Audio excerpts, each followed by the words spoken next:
By now, it's pretty common knowledge that renaming a sheep to Jeb will make its wool start glowing rainbow. It's probably one of the well-known Easter eggs in Minecraft. And about 3 weeks ago, I also applied that idea to the glow squid according to Phoenix Acid concept, which would make it glow rainbow when it's renamed to Jeb.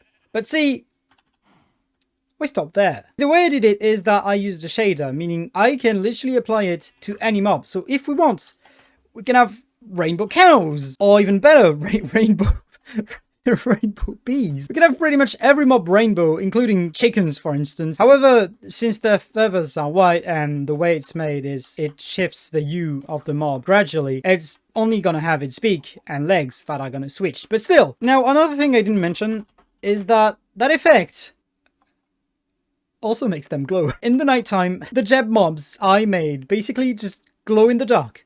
Because why not?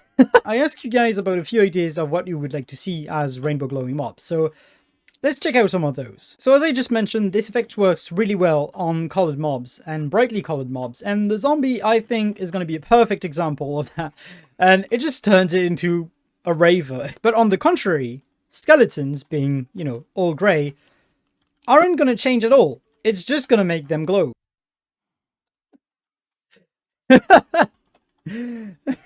Now, one of the first suggestions were the Phantom, and since it's blue and brightly colored as well, it's just gonna cycle nicely through the colors. And yeah, if you manage to rename a Phantom to Jeb, you deserve your flying neon sign.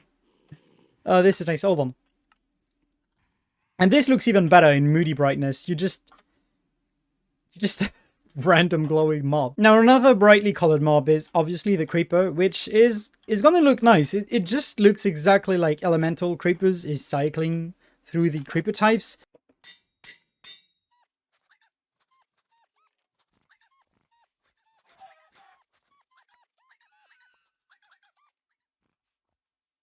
There we go. Yeah, since I can pretty much change the values of the shader, I can make them just cycle through the colors faster and faster. It's a bit trippy, but it looks very nice.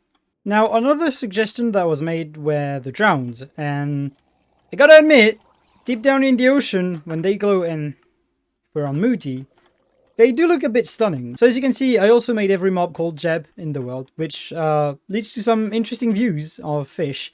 But that gives me an idea. Since tropical fish is usually very brightly colored, I think it's... Okay, that is broken. Okay, so it's definitely a bit underwhelming that tropical fish doesn't seem to work the way I intended to. Oh, there we go, there we go. Okay, one of the most interesting mobs, though, is the axolotls, especially the yellow one, because it's very, very brightly colored.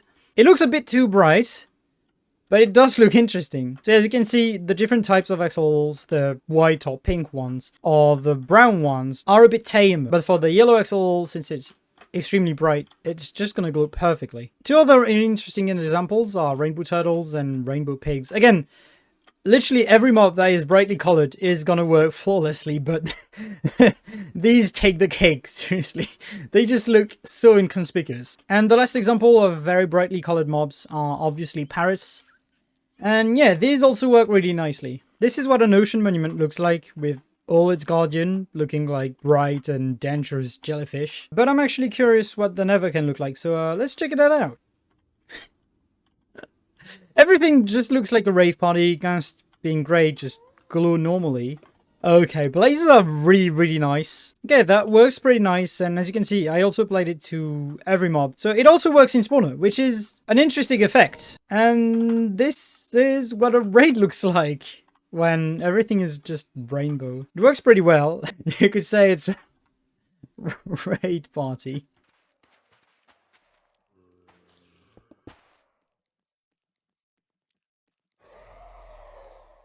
Okay, so the Wither works really nice in its power-up phase because it's obviously blue-colored in the power-up phase, but after that, I think, yeah, it's just gonna be grey. And before you ask, sadly, the end doesn't change much. The crystals are still the same color, and the dragon just doesn't change either. It's just the Endermen all look with white eyes because it's a bit bugged. So yeah, it's a bit of a bittersweet note to end the video on, but I still thought this had some potential and still wanted to do a little video like this. It's very different and very short compared to what I do usually, but I still hope you enjoyed, and if you did, please consider leaving a like and subscribing, and yeah, I'll see you around. Bye-bye.